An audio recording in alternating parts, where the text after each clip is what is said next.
When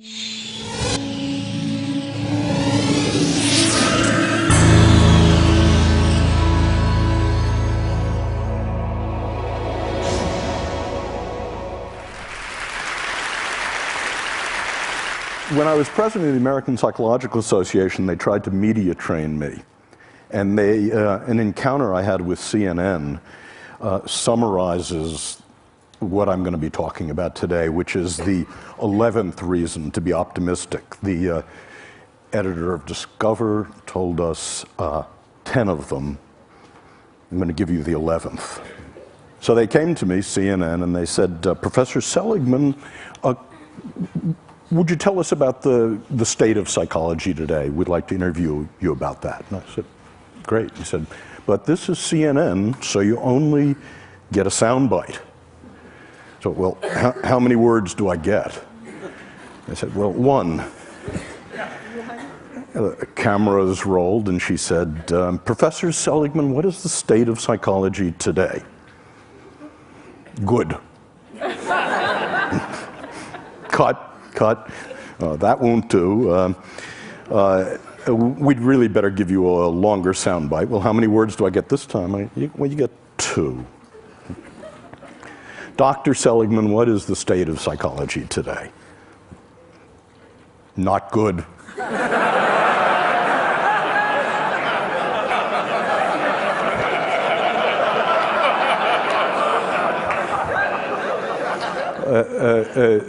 Look, Dr. Seligman, we can see you're really not comfortable in this medium. We'd better give you a real soundbite. This time you can have 3 words. And, Professor Seligman, what is the state of psychology today? Not good enough. And that's what I'm going to be talking about. I want to say why psychology was good, why it was not good, and how it may become, in the next 10 years, good enough. And by parallel summary, I want to say the same thing about technology, about entertainment and design, because I think the issues are very similar. So why was psychology good? Well, for more than 60 years, psychology worked within the disease model. 10 years ago when I was on an airplane and I introduced myself to my seatmate and told them what I did, they'd move away from me. And because quite rightly, they were saying psychology is about finding what's wrong with you, spot the loony.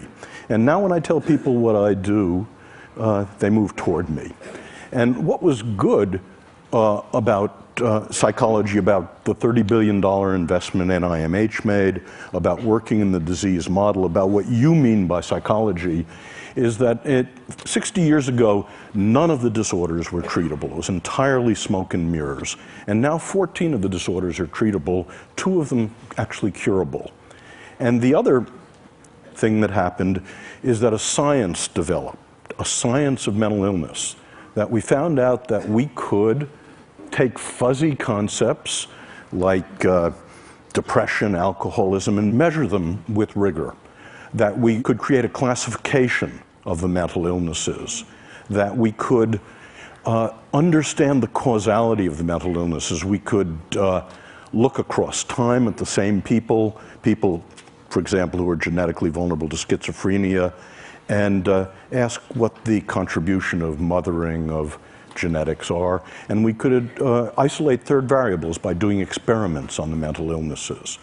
And best of all, we were able in the last 50 years to invent drug treatments and psychological treatments.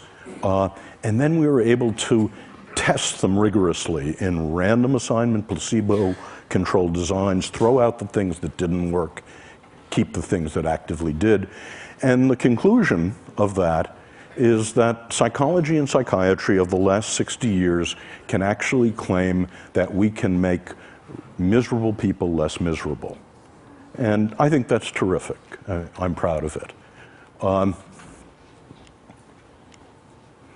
But what was not good, the consequences of that, were 3 things. The first was moral, that psychologists and psychiatrists became victimologists, pathologizers, that our view of human nature was that if you were in trouble, bricks fell on you. And we forgot that people made choices and decisions. We forgot responsibility. That was the first cost. The second cost was that we forgot about you people. We forgot about improving normal lives. We forgot about a mission to make relatively untroubled people happier, more fulfilled, more productive. And genius, high talent, became a dirty word. No one works on that. And the third problem about the disease model is, in our rush to do something about people in trouble, in our rush to do something about repairing damage, it never occurred to us to develop interventions to make people happier, positive interventions. So that was not good. And so that's what led people like Nancy Etkoff, Dan Gilbert, Mike Csikszentmihalyi, and myself to work in something I call positive psychology, which has three aims. The first is that psychology should be just as concerned with human strength as it is with weakness. It should be just as concerned with building strength as with repairing damage. It should be interested in the best things in life, and it should be just as concerned with making the lives of normal people fulfilling, and with genius, with nurturing high talent. So, in the last 10 years, and the hope for the future, we've seen the beginnings of a science of positive psychology, a science of what makes life worth living. It turns out that we can measure different forms of happiness, and any of you for free can go to that website and take the entire panoply of tests of happiness. You can ask, how do you stack up for positive emotion, for meaning, for flow, against literally tens of thousands of other people. We created the opposite of the diagnostic manual of the insanities, a classification of the strengths and virtues that looks at the sex ratio, how they're defined, how to diagnose them, what builds them and what gets in their way. We found that we could discover the causation of the positive states, the relationship between left hemispheric activity and right hemispheric activity as a cause of happiness. I've spent my life working on extremely miserable people, and I've asked the question, how do extremely miserable people differ from the rest of you? And starting about 6 years ago, we asked about extremely happy people, and how do they differ from the rest of us? And it turns out there's one way, very surprising, they're not more religious, they're not in better shape, they don't have more money, they're not better looking, they don't have more good events and fewer bad events. The one way in which they differ, they're extremely social. They don't sit in seminars on Saturday morning. They don't spend time alone. Each of them is in a romantic relationship, and each has a rich repertoire of friends.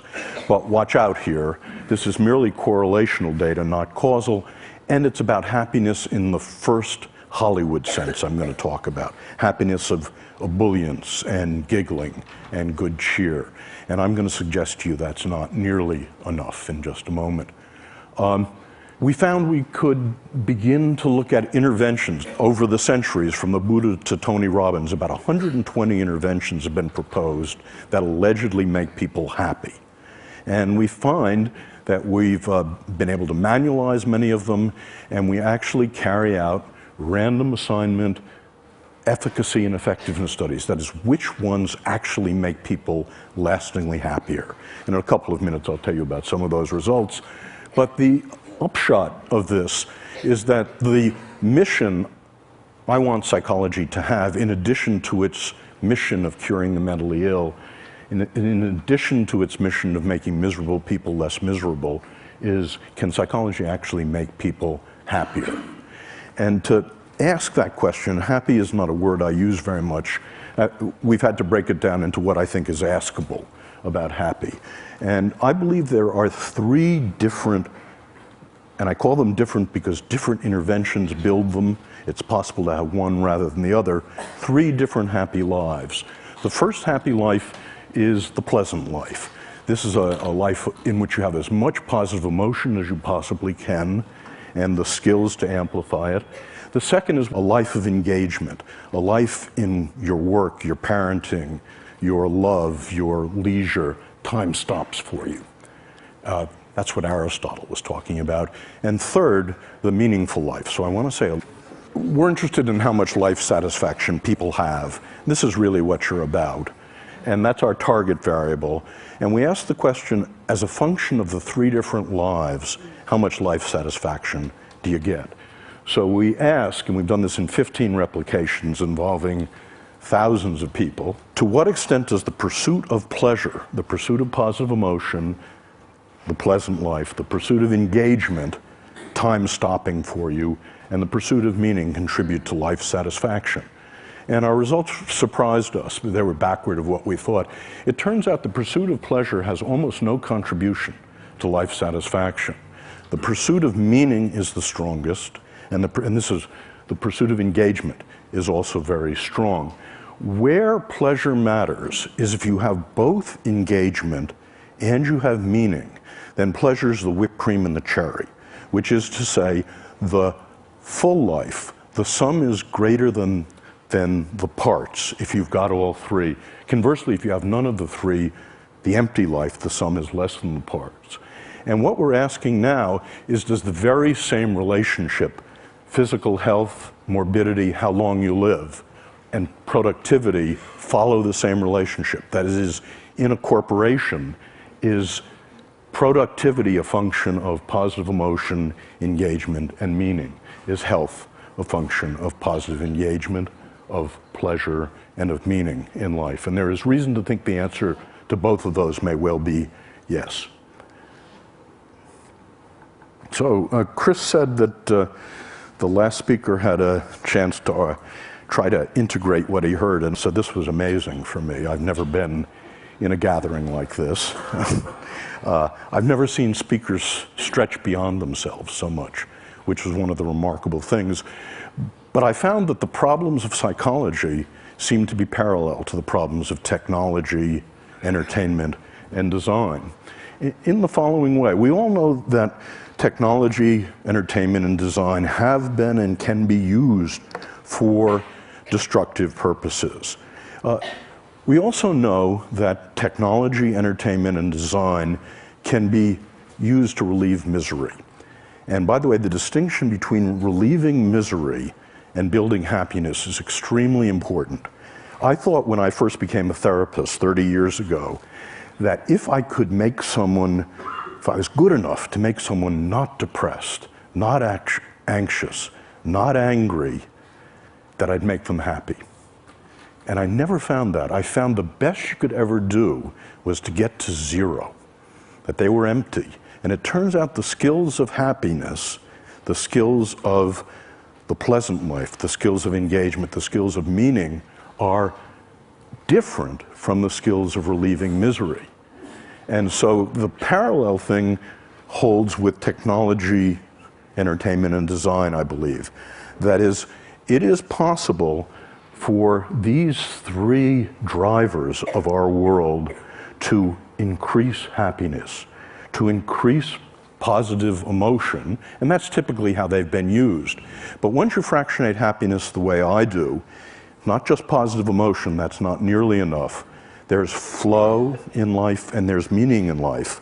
As Laura Lee told us, design, and I believe entertainment and technology, can be used to increase meaning engagement in life as well. So in conclusion, the 11th reason for optimism, in addition to the space elevator, is that I think with technology, entertainment, and design, we can actually increase the amount of tonnage of human happiness on the planet. And if technology can, in the next decade or 2, increase the pleasant life, the good life, and the meaningful life, it will be good enough.